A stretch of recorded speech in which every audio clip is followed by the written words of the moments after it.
রাস্তার পাশে ছোট্ট একটা পুকুর। একজন মানুষ আশায় বুক বেঁধে ৫,০০০ টাকা দিয়ে পুকুরটা কিনে নিল।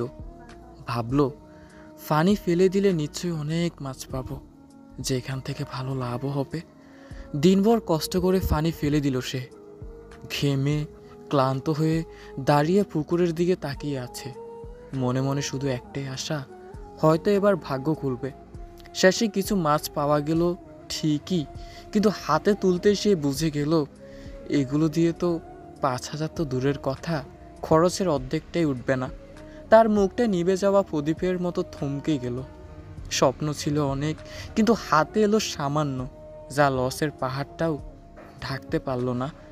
লোকটা পিস পিস করে বলল, হায় রে ভাগ্য, লাভের আশায় এত কষ্ট করলাম, শেষে যা পেলাম তা দিয়ে পকেটটাই ভরল না। স্বপ্ন ভাঙা শব্দ যেন পুরো পুকুরটাই শুনে ফেলল।